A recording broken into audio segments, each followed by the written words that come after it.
Welcome to another video on electromagnetic field theory. The last time I solved the first quiz questions on electromagnetic field theory. So today I'm going to be solving the last 2 years final examination questions on electromagnetic field theory. So that is 2022-2023 academic year. So I'm going to solve the section B part. I will not be solving the section A. The section A, there were 80 multiple choice questions, and section B, they were given 3 questions, and they have to solve 2 out of the 3 questions. So I'll be solving all the 3 questions here. So I'm going to start with the first question 1. Okay. So if you look at question 1, explain work done with regards to an electric field. So the first part, we have to explain work done.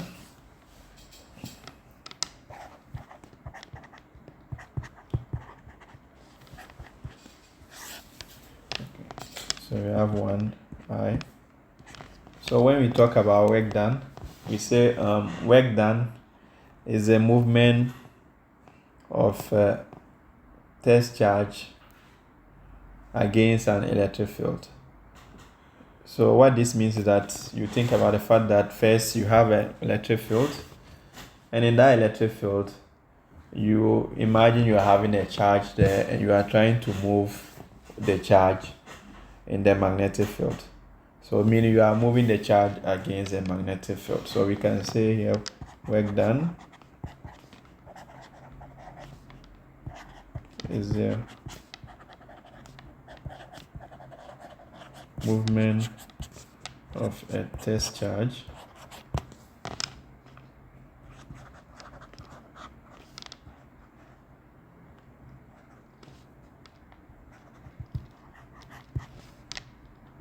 against an electric field. So first we can sketch a simple diagram of this.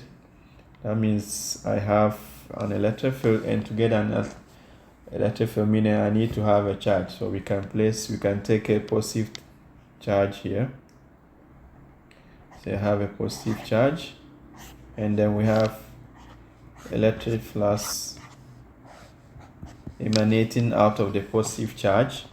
So meaning now I can indicate electric field, which is the area, whereby if another charge is within this area, the positive charge here is going to exert a force on that charge.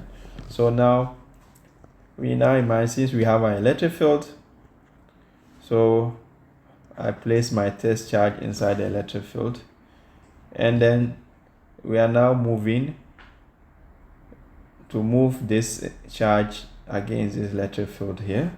That's what we refer to as what work done.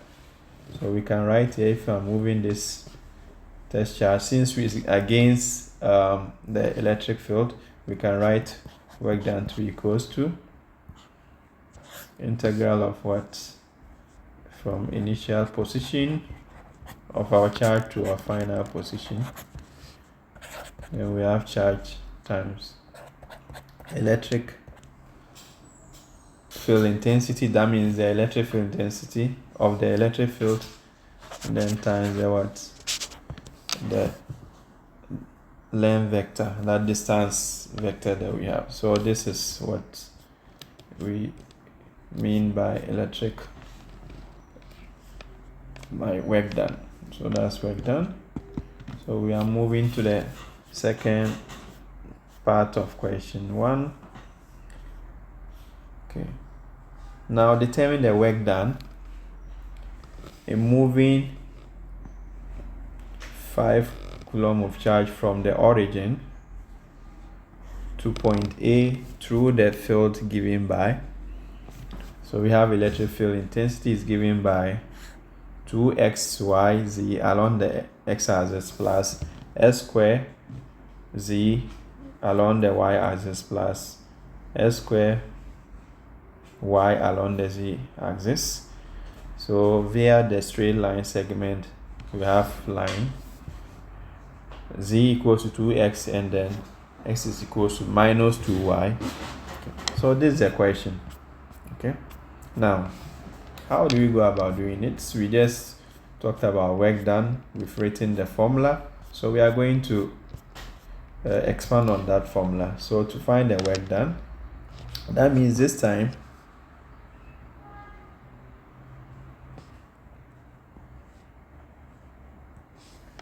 we can say the work done is going to be equals to, again, minus the charge times the electric field intensity times the length vector, which is the distance vector that we have here.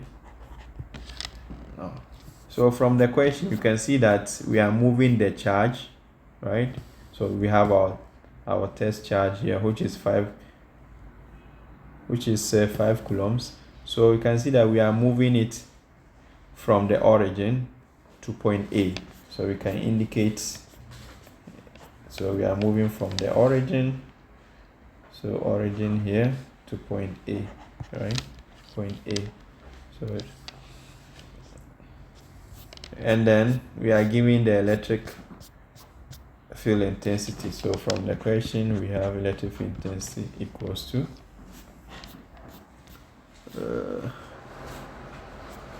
equals to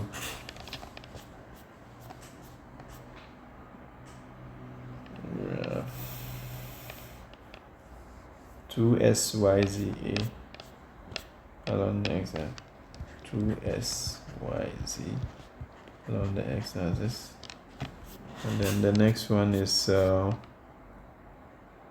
S square Z, right, along the y-axis, so plus S square Z along the y-axis, and the last one is S square Y along the z-axis plus S square Y. So this is our electric field intensity. So from this, what we are going to do next is now to find the differential length vector, which is the distance vector. Right. So to find this, since the electric field intensity is expressed in Cartesian coordinate system, that means we are also going to use a corresponding length vector in Cartesian coordinate system. So I have the length vector here is going to be equals to the x along the x-axis plus the y along the y-axis plus the z along the z-axis. So we have this. Now that we've done this, it's just a matter of now trying to solve for our work done based on the equation that we've written. So here you can see that I have electric field intensity dot product of what? The length vector. So let's solve that part. After that, we replace this in the formula. So if we are going to write electric field intensity dot of what? The length vector. So I'll have here 2xyz plus x square z, then plus s square y along the z-axis. Then we have dot of, then we have over dx dy, then we have dz. And then we end up getting this. So here is like normal dot product. So I have here 2xy z, then we have dx plus s square z dy plus s square y dz. So this is what we get.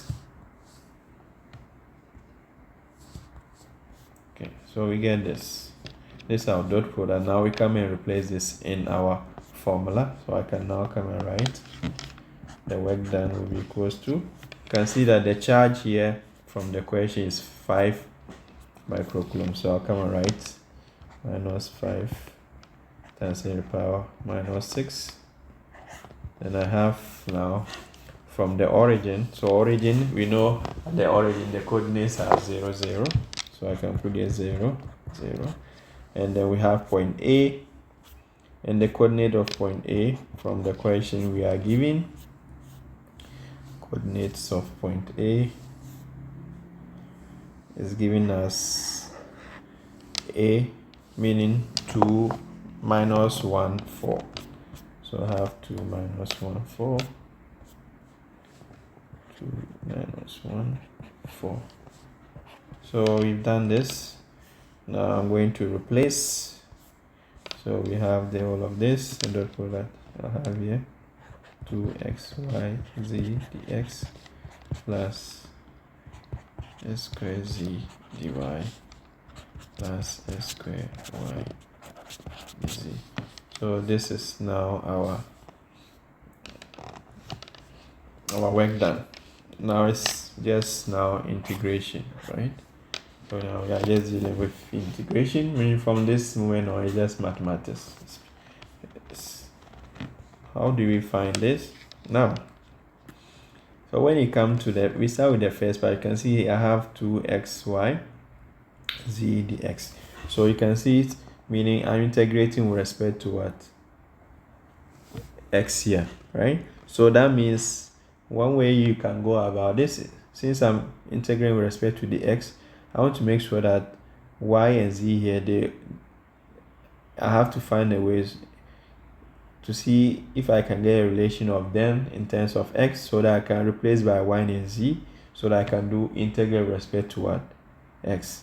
So what that means, I have to make sure if I'm integrating with what? A variable, that means all the other variables have to now be what? They have to have the same variable, right? Of what? The variable that I'm integrating with. What I mean by is this.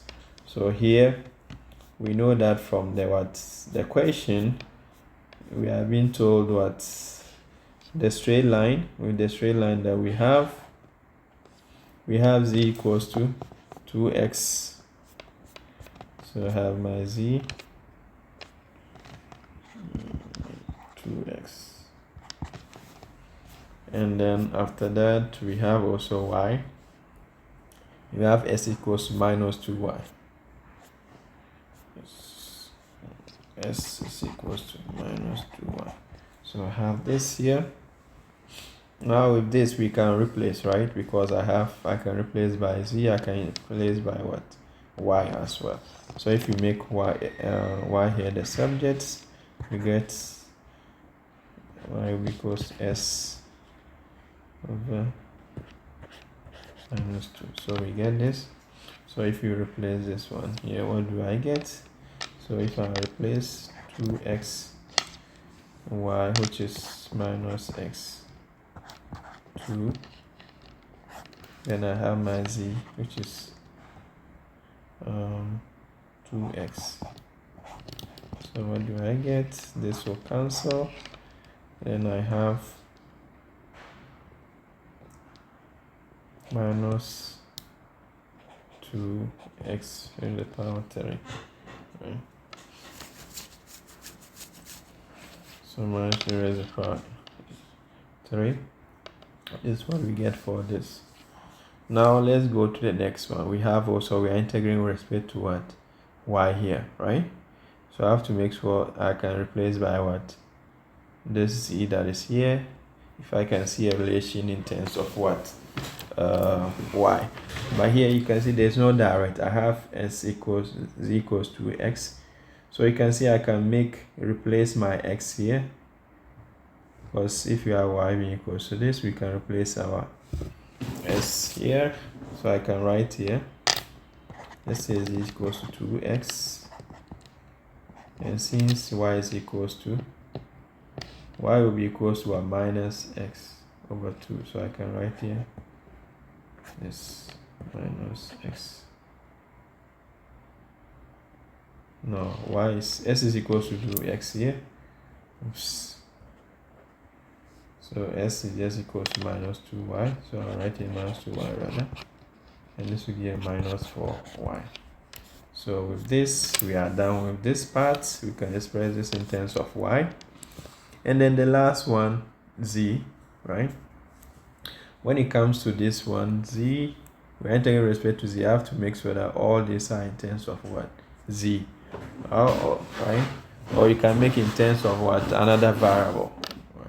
So if we are to do this, let's start. So with this one, if I have z and then this, so you can see that it will be easier to do this expressed in terms of s, right? Or you can even do in terms of y rather, because we now know z is equal to a minus 4y. So if we were to find the derivative of this, the z with respect to what? Y will be equals to minus 4, right? So if I make the z the subject, we get the z to be equals to minus 4 dy. So you can see I can replace my minus the z here, and then when it comes to s, I know s is equals to a minus 2, right? Minus 2y, so meaning we write minus 2y squared, and we get, so we get something like this. So if I come here, minus, or we can just write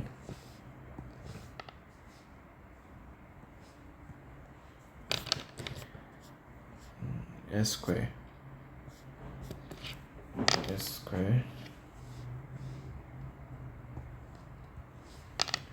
now s squared will be equals to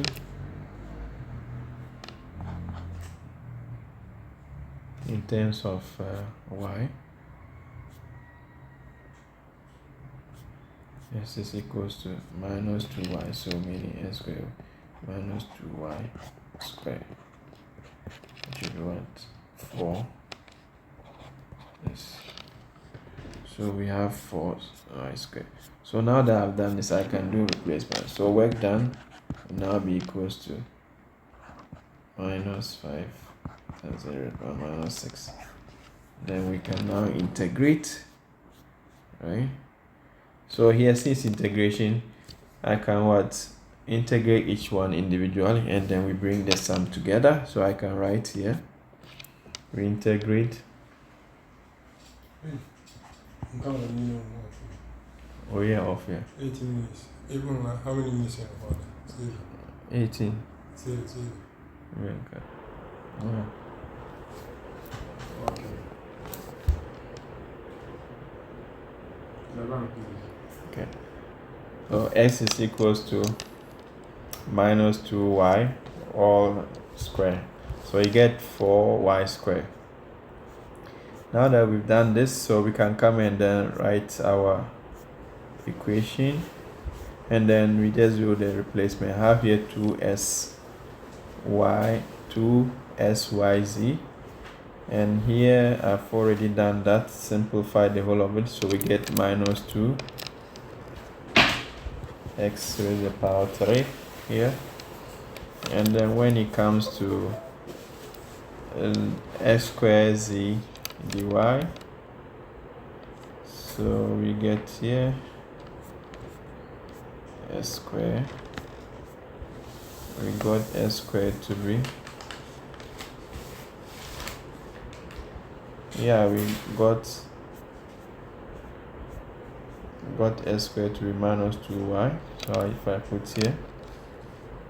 here is plus 4y squared, that will be s squared here, times z, and we know z to be equals to 2s. Now we want in terms of here z, we know z to be equals to minus 4y. So we have here minus 4y.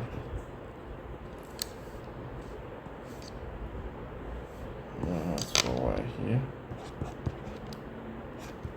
And then we have dy. And now that we've done this, we go for the, I can bring another integral here. Then here we integrate from 0 to, so you can see when you come here, because we are integrating with respect to y, meaning we have to take the what? That y coordinate. So we have 0 to minus 1 for this. And then here is the s here, that will be 0 to. So I mean we are integrating along the x-axis, so we have 2 here. So we have 2. Then plus integrate here to, we make this in terms of y. So we know s squared again is 4y squared. And then when it comes to, we have y here, so I bring my y, and then our dz is equals to, z equals to a minus 4y, so I'll bring here minus 4y,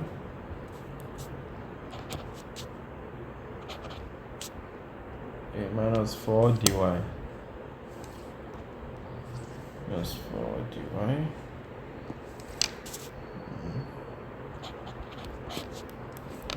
So for this, if you simplify this, then it will minus 6. I'll just next click. Then we have here minus 4, that will be minus 16 raised to the power 3, then dy, integrate from 0 to minus 1. So here too, this is all in terms of, we are integrating respect to y, so we have 0 to minus 1. And then here too also a minus 16 y raised to the power 3, again 0 to minus 1. So you can see that we can even further simplify this part here. So here they are the same, right? Integrating with respect to y. So I can just take minus 16 raised to the power 3. So I have minus 5 times 10 power minus 6. Then I have integrate from 0 to 2 minus 2x3 dx. Here we have minus 32 y raised to the power 3 dy, and integrate from 0 to minus 1. So we have this. So now that we have gotten this part here,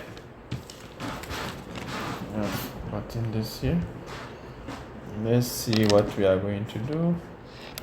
So here we integrate respect to what? S. So here will be minus 2 over 3 over 4 here times x raised to the power 4.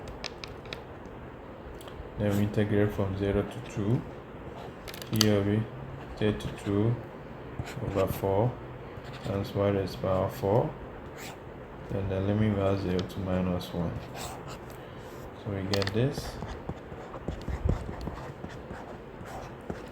So here, okay, we can take this one to just be half, so minus 1 over 2 outside. Then we have s raised to the power, meaning we replace this 2 raised to the power 4 minus 0, right, for this part. Then here we have 32 divided by 4, that will be 8. I have my 8 here. Then we also have replace minus 1 raised to the power 4 minus 0. So we get here to minus 5 times 8 power minus 6. This is now, yes, minus 1/2 times 2 raised to the power 4. So that was 16, right? 16. And here 8. Here we got minus 1 raised to the power 4. That will be 1. So we have. So here we also do what? 8. So minus 8 minus 8. That will be minus 16.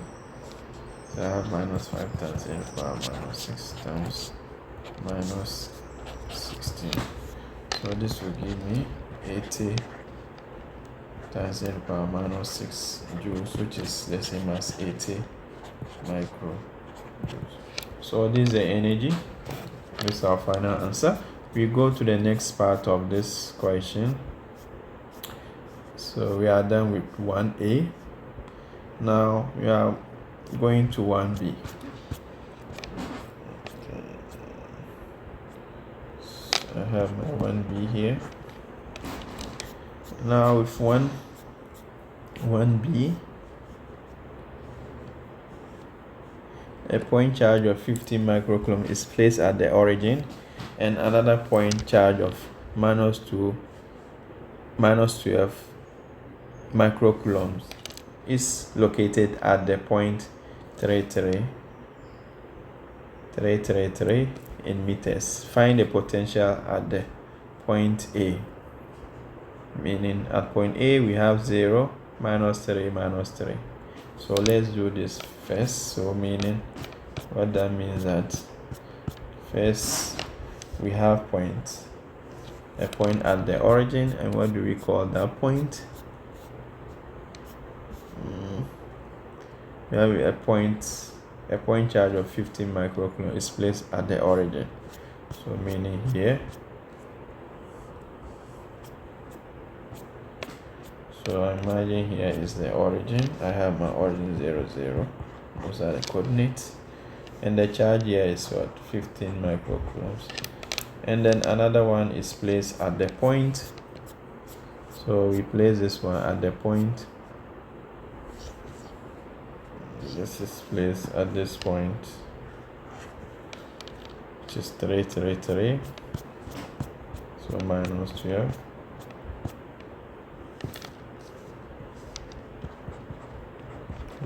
And it's placed at this point 3. And then we have to find the potential at point A, or potential of what? Point A, which is point A is given as 0, minus 3, minus 3. So I can place my point A here. I have my point A, 0, minus 3, minus 3. So we have to find the potential at this, right? So to find the potential of A, what that simply means that means is going to be what? Potential of point A, we're going to be the potential due to the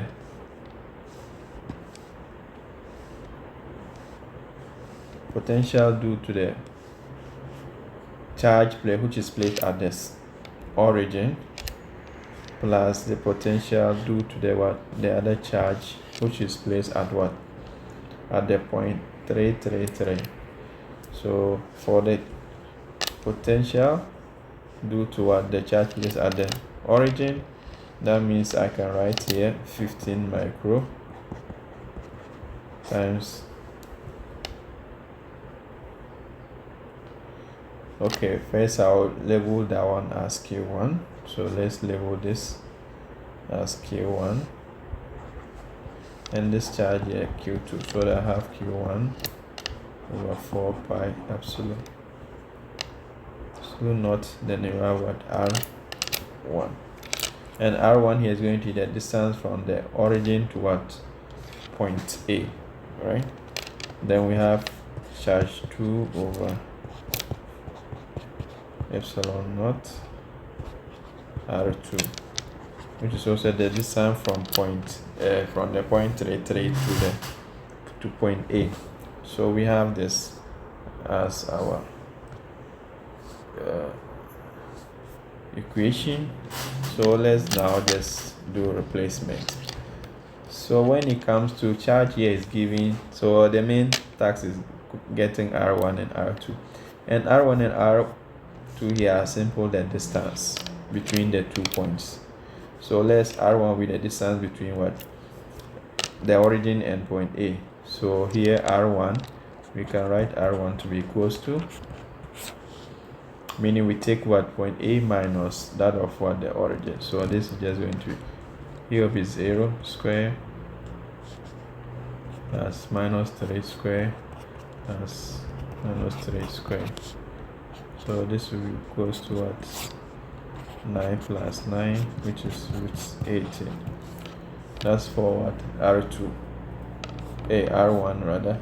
And if we want to get R2 will be equals to, again, the distance from what, 3.33 to what, A. So that will be equals to point A minus that of what, the point here.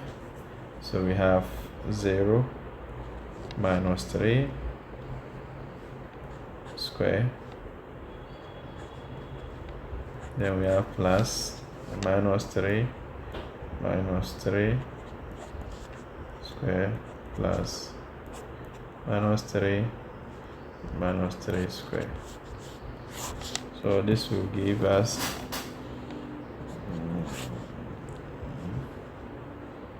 9 plus minus 3 minus 3, that will be minus 6. So minus 6 square plus minus 6 square. So we get root 9 plus 36 plus 36. So that is going to give us what, 9 plus 36 plus 36, root 81. So we get root 81 for this. So we come and do replacement. VA will be equals to, so here we can take this out, so that I can have 1 over 4 pi. So here we are doing replacement, so let me do it straightforward. So this will be 4 times pi times epsilon naught, which is 8.854, into bracket we have our charge, which is 15 micro, over R1, and our R1 is root 18. Then we have the other one, which is minus 12 micro over root 81. 81. So we have this. So VA will be equals to, this one times 10 power minus 12 here. So what do I get? So I can get here 1. Okay, let's get here 4 times pi times 10 times 8, 4 times pi times 8.854. So this will be 1 over 1.263, let's see, that's it, by minus 12. So here we can take here 15 divided by root 18, 3.536, that's it, by minus 6. Then we have here 12 divided by root 81, 1.33. That's it, by minus 6. So what that means that we can just take this minus, okay, I'll just take 3.536 minus 1.333. So here will be 2.203 times 10 to the power minus 6. Then we have this.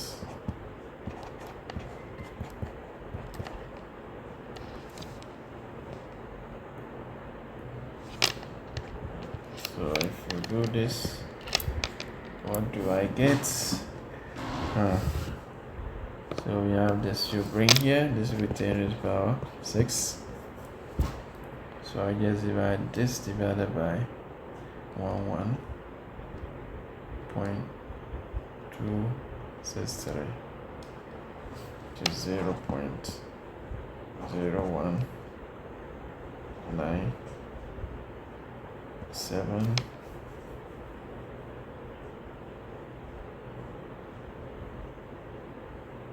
7, 1799. Okay, something like that. So times 10 to the power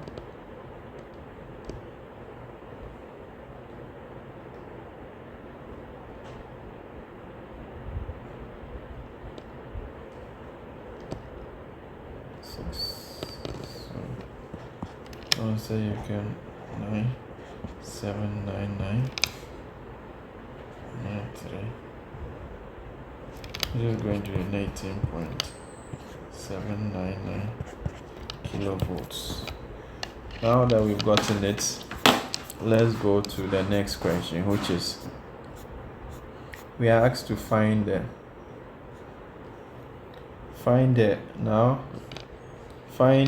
potential at another point B. So the same thing, but this time we have to find point B. So what this means that instead of this time I have A here, I have the same points, meaning I have my origin, and then we have 15 microcoulombs. Here we have minus 12 microcoulombs, then which is 3. Then I have point B here, and this time point B is giving the coordinates. I have my coordinate here to be. B is giving us 8 minus 3, so we just add 8 to this. 8 minus 3. So that's the difference. Again, so we find R1 again, and then R2, right? So the potential at point B is going to be equals to the potential due to charge 1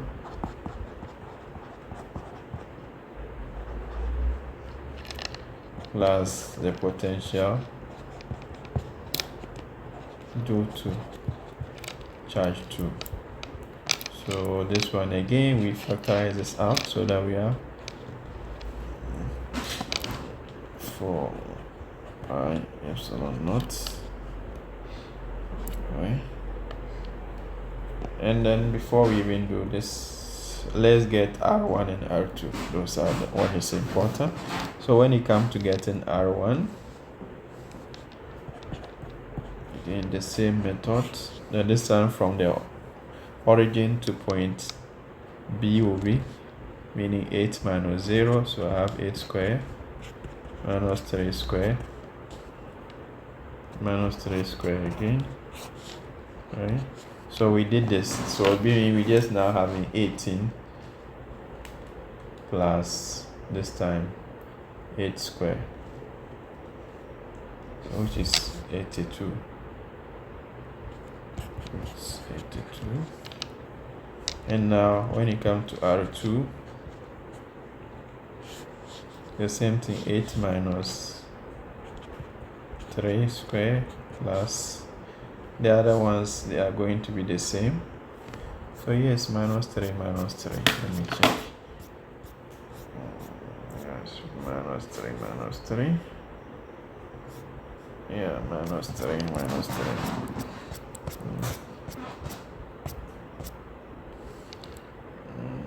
Yes, minus 3. So I get minus 3 again plus minus 3 minus 3. So here will just be 8 minus 3 which is 5. So we have 5 square plus 36 plus 36 again. So we have root. This one root 90. Root 97 rather. So we have this.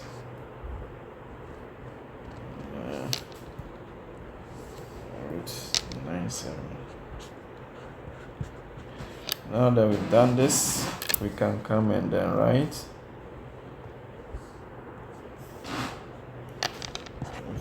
the potential of point B will be equals to, now do replacement. Here's 15 micro, right?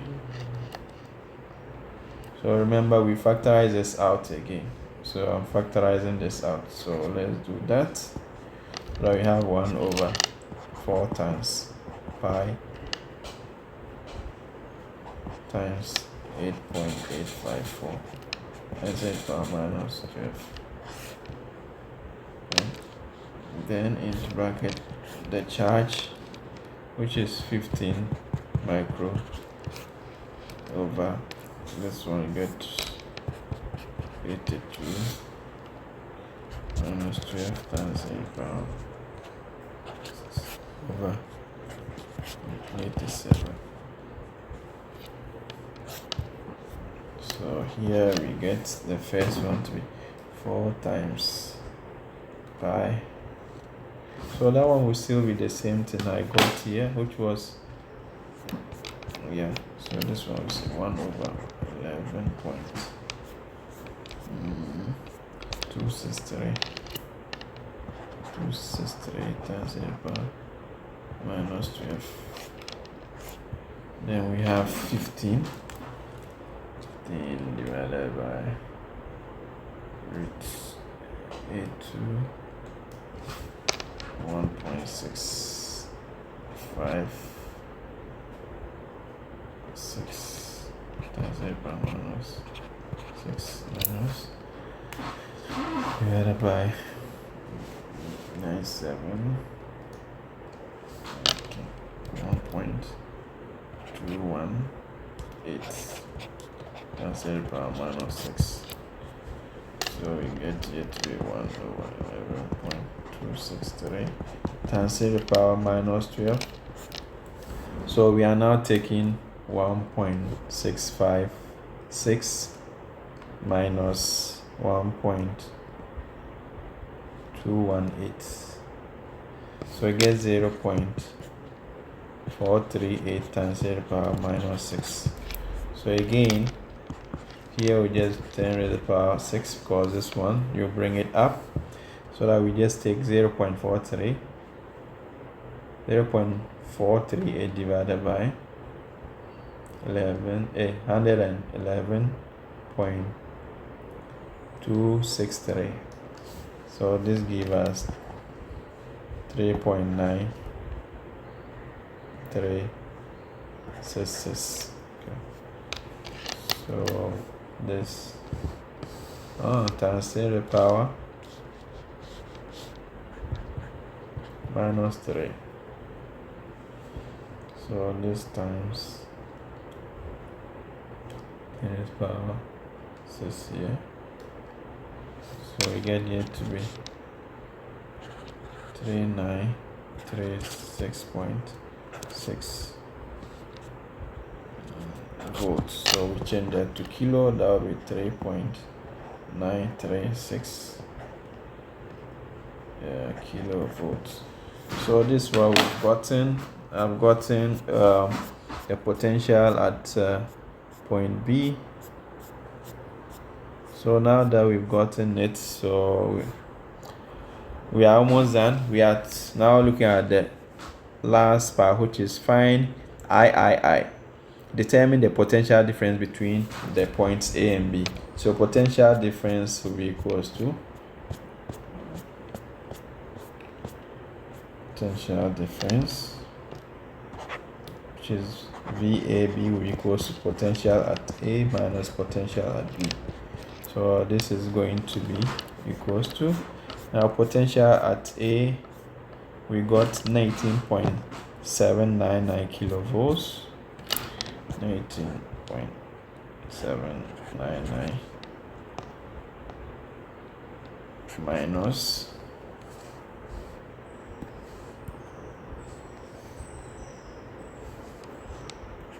3.936. So what do I get? So I get 19.799 minus 3.936. 15.863 kilovolts. So this is our final answer, and this is the solution for question 1. See you in the next question. Bye bye.